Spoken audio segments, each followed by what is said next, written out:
네, 여러분 반갑습니다.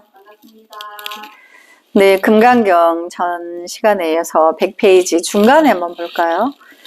부처님은 무수히 많은 중생을 교화하고 구제했지만 마음속으로 자신의 중생을 구제했다는 생각이 전혀 없습니다. 이것이 부처님의 원력이요 흉금입니다. 불법을 배우는 사람은 먼저 이 흉금을 배워야 합니다. 수도 없이 많은 사람을 돕지만 마음속으로 그것이 자기의 공로라는 생각이 조금도 없어야 합니다. 부처님의 경계는 겸허함의 극치입니다. 이제 이렇게 되어 있는데 부처님이 무수히 많은 중생을 제도했지만 마음속으로는 자신이 내가 중생 구제를 무수히 했다 이런 마음은 그 부처님 마음속에는 없는 거예요. 단지 그렇다고 남김없이 다 구제한 건 아닌 거죠. 아직은 부처님도 열반시행 그런 거죠. 그래서 이 말뜻은 무주상 보시를 말하는 거예요. 그래서 우리가 이제 끊임없이 모든 경전이 자기 안에 성품을 만나야 된다는 거를 그 일본어로 하는 것은 자기의 성품을 만나지 않으면 자꾸 분별을 해요. 어떻게? 나와 남을 분별을 해요. 거기서부터 시작해서 뭐 일가천적, 혈육, 나의 지인, 또 뭐 좌파 우파 뭐 이렇게 자꾸 이제 뭐 종교도 대립을 하고 자꾸 분리를 해요. 화합이 안 된다는 얘기인 거죠. 그런데 이제 내 안에 불성을 만나기만 하면 그들이 다 모든 종교로 화합을 할 수 있다는 얘기인 거죠. 하나의 원리로 그 진리를 펼칠 수가 있다는 거예요. 그래서 이제 부처님이 이제 이걸 먼저 배워야 된다. 그럼 그걸 배우려고 우리 마음자리를 뭐 안이비 설신의 육군 육식 온 7식 8식 통틀어 8식이 전 8식이 중생이다. 그거를 쉬면 된다. 그거를 쉬거나 그치거나 멈추거나 일어나지 않으려고 이렇게 이제 그 학습을 하는 거죠. 이 학습을 통해서는 이제 그래 내가 이제 확고히 알았으니까 내가 이제 깊은 호흡을 통해서 명상을 통해서 내가 화두를 들고 나의 참 나를 만나기 위해서 이제 가야 되겠다. 이거를 이제 제시하기 위해서 이렇게 하는 거죠. 그래서 여기 보면 부처님의 경계는 겸허함의 극치입니다. 그러니까 무슨 말이냐면 자기가 일체 중생을 40년 동안 45년 동안 길에서 제도하시고 나는 아무도 제도한 적이 없다. 이렇게 말씀하시는 것은 중생을 향한 연민이 너무나 깊어서 자기의 상이 없어요. 위대한 당신이 우리 인간이 할 수 없는 뭐 신통을 가지셨지만 그거를 자랑 삼아 중생 앞에 그렇게 하신 적이 없고 항상 미혹한 사람의 그 자존심을 대접해서 그 사람의 눈높이에 맞춰서 그 사람을 이제 성불로 이끈다는 거죠. 그래서 부처님 공부하고 수행을 하는 사람이 뭐 나 저기 뭐 나 선방수자야 나 뭐 이제 수자하고 있어 나 선 공부하고 있어 이렇게 뭐 자기가 무슨 행위를 하는 거에 대해서 드러내서 과시하려고 하는 이런 거는 없다는 거죠. 그거는 중생이기 때문에. 그런데 자기 안에 불성을 만나는 과정에 이제 말했다고 들었다고 금방 아는 게 아니다 보니까 그 수행의 과정이 필요하죠. 단계별로. 그렇지만 또 통상 이렇게 말을 하지만 원래 돈은 단계를 거칠 필요도 없는 거예요. 그래서 과거 전생에 딱 끊이는 금생에 와서 뭐 그냥 몇 번 한마디 들었는데 그냥 바로 알고 그 육조 해능 스님은 응무소주의 생기시 마땅히 머무는 바 없이 그 마음을 낼지니라 이렇게 누가 책 읽는 걸 들었는데 당신은 일자무식이야. 그런데 마음이 확 열려서 도대체 그 내용의 책은 무엇이며 누가 어디서 이걸 가르치냐. 그래서 이제 이 홍인스님 문화에 찾아가서 6번째 이제 조사가 되죠. 그러나 그런 경우는 특별한 경우고 우리 중생들은 다 미혹해요. 또 지금 미혹하지만 다음 생에 내가 또 특출나게 또 할 수도 있는 거고. 그래서 이제 부처님의 경계는 겸허함의 극치다. 내가 비굴하게 남 앞에서 비굴하게 내가 겸허하고 나를 낮추는 게 아니에요. 내가 너무나 원대하고 위대한 뜻을 품었기 때문에 아직 품지 못한 미혹하는 사람들 앞에 나를 낮춰주는 거예요. 그래서 그 사람의 진정한 자존심을 대접해 주는 거죠. 본질에 이제 부처님 수행은 그런 거다. 이렇게 마음의 자존감, 중엄함을 가지고 수행을 하고 아직 모르는 이가 그가 아직 수행을 몰라서 나를 폄하하거나 욕되게 하거나 무시하거나 이러면 그를 가여이 여길 줄 알아야 되죠. 그가 몰라서 그런 거거든요.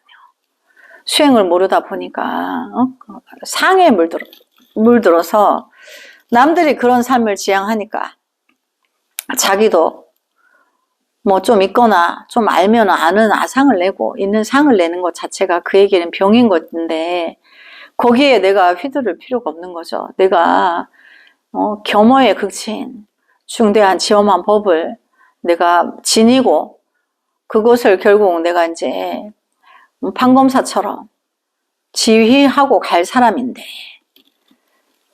그래서 그는 일체 중생을 제도하고자 하면서 마음속으로 자신이 다른 사람을 교화하고 제도한다는 생각은 털끝만치도 하지 않습니다. 그러니까 미혹한 중생 앞에 자기가 내가 큰 스승이야 이렇게 상을 내지 않는다는 거죠. 그 미혹이 어디서 왔나 어떻게 해서 이 병은 어떻게 고쳐야 될까. 그래서 그 미혹을 깨우쳐 주려고 하기 바쁘지 그 사람 앞에 내 잘난 거를 과시한다거나 이런 거 안 한다는 거죠.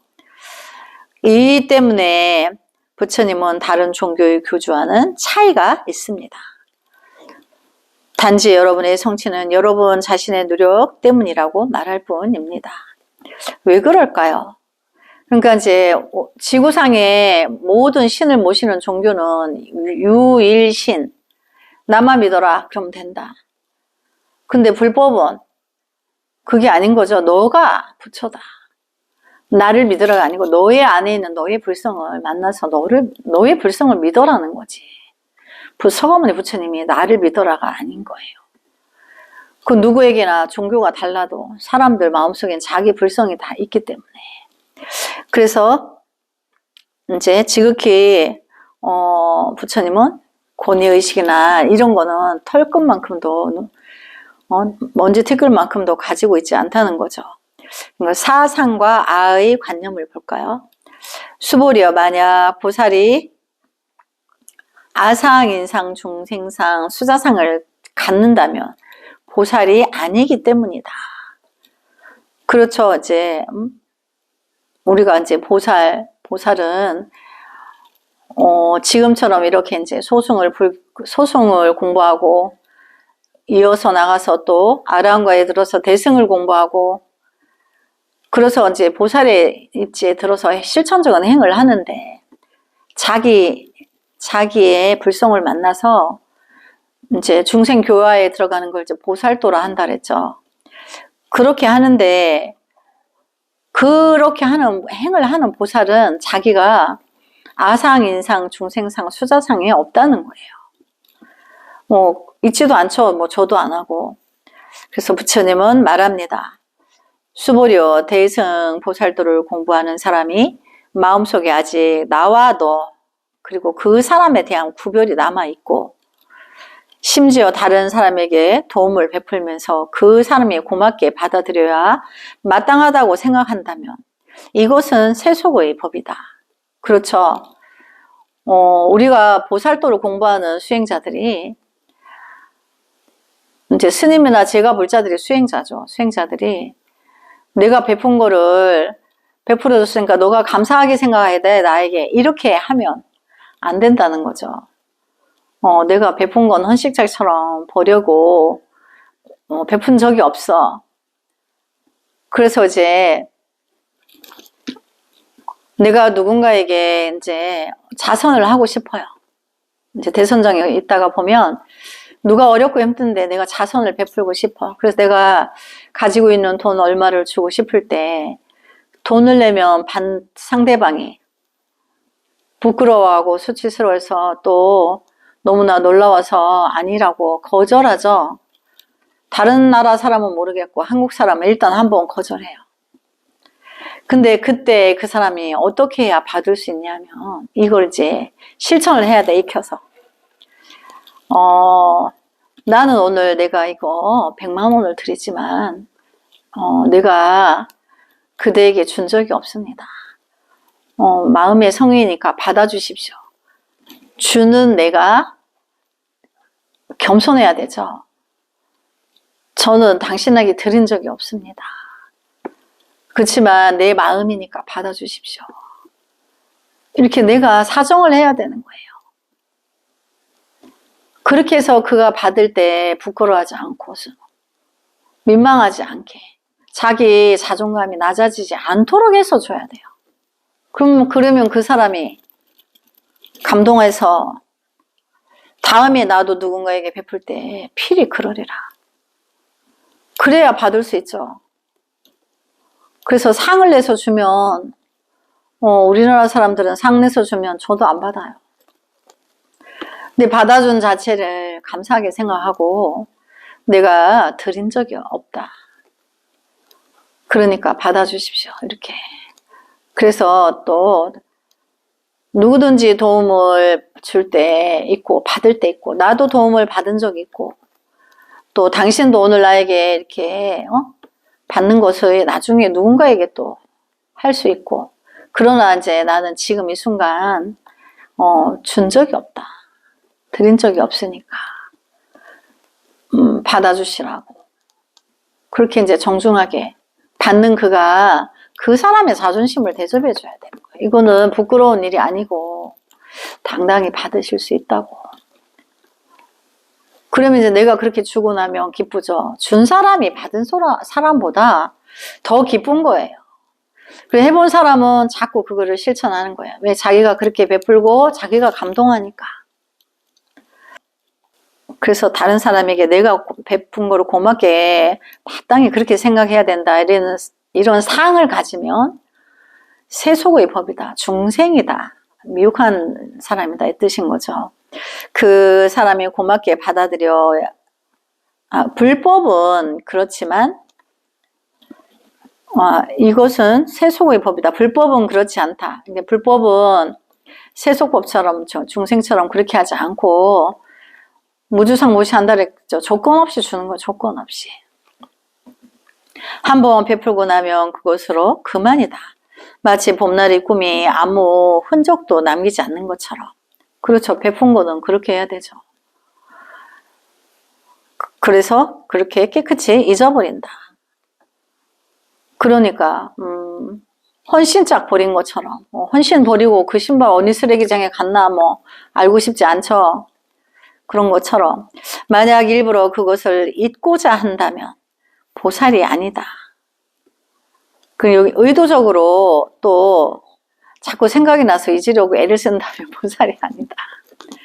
그 행위하는 찰나에 없는 거죠. 베푼 적이 없어요.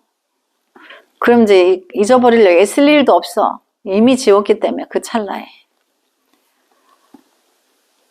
아직 자기적인 마음이 남아있기 때문이다. 그러니까 내가 줬다라는 그 상이 기억이 남아있죠.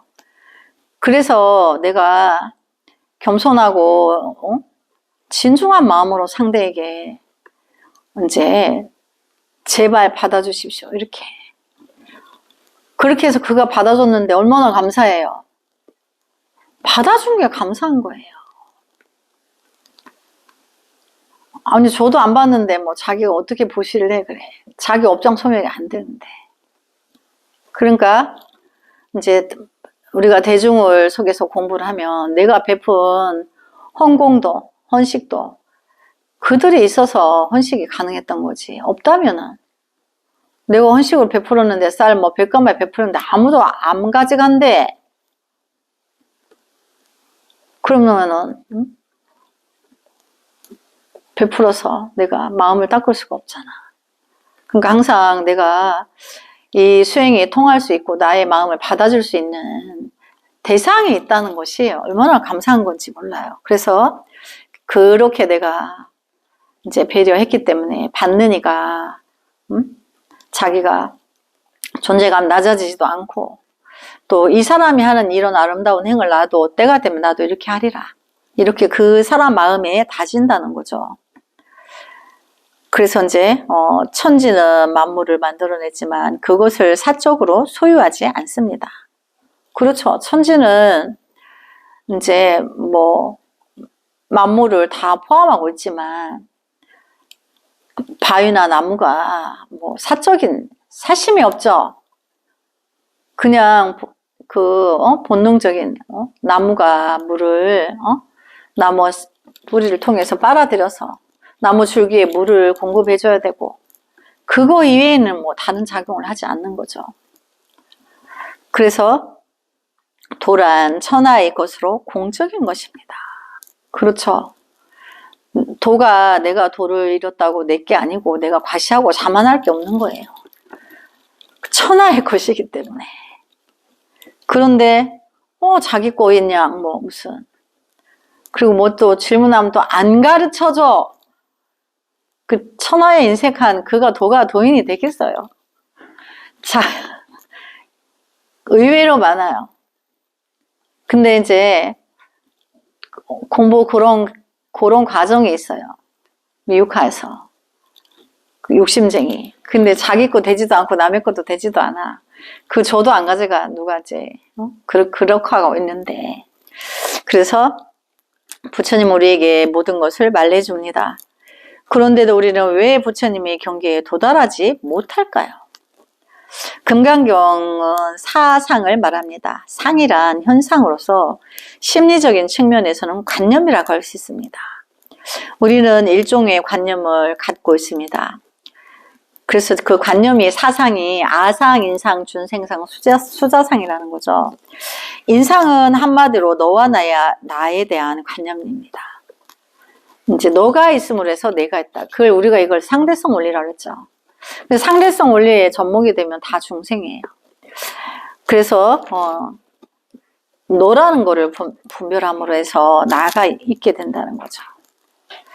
그래서 이제 그거를 아상, 이제 인상이라 하는 거죠. 아상은 나에 대한 관념으로 두 종류가 있습니다. 하나는 생명을 지닌 개체로서의 인간입니다. 나는 나요, 너는 너이며 그는 그입니다. 사람은 모두 각기 다른 개체입니다. 다른 하나는 정신적 측면입니다. 보통 학문이 뛰어나고 지위가 높거나 나이가 많으면 다른 사람을 모두 어린애처럼 얕보는 경향이 있습니다. 저도 자주 이런 잘못을 범하곤 합니다. 너희 젊은 사람들이 이해를 하면 얼마나 하겠어? 라고 생각하지요. 그러니까 이제 나이 든 분들은 젊은이에게 높아심으로 젊은이가 뭘 좀 안다고 하면 네가 알아봐야 얼마나 알겠냐 이렇게 한다는 거죠. 그래서 그런 잘못을 범한다 이 뜻이에요. 이것이 바로 아상입니다. 나이를 내세우며 나를 주장하려 들기 때문입니다. 이제 뭐 내가 너의 연배다, 선배다, 이제 먼저 알았다, 뭐 나중 알았다 이거를 가지고 자기를 내세운다는 거죠. 그래서 이제 우리가 이 사상을 정확하게 알아야 돼요. 그래서 첫 번째 인상은 나라는 게 있음으로 해서 너를 분별한다 그랬죠. 너와 나를. 두 번째는 나를 내세우려고 하죠. 너와 나중에 너보다 내가 더 잘났어 이렇게 자기를 상대방 그에게 나를 노출시켜서 너보다 내가 더 위대하다는 것을 드러내고 싶어 한다는 거죠. 그게 이제 아상인 아상인 거죠. 그리고 아자가 나 아자예요. 나의 상을 드러내려고 한다는 거죠. 그래서 보통 학문이 뛰어나고 지위가 높거나 나이가 많으면 다른 사람들 모두 어린애처럼 알아보는 경향이 있습니다. 또 그 다음 줄에 보면 이것이 바로 아상입니다. 나이를 내세우며 나를 주장하려 들기 때문입니다. 그렇습니다. 나이를 내세워 자신을 주장하는 것은 틀림없이 아상입니다. 근데 이제 우리나라에서 요새 이제 나이 많으니까 이제 어디 어른 앞에서 이러면 꼰대 이러죠. 그 뜻이에요. 그래서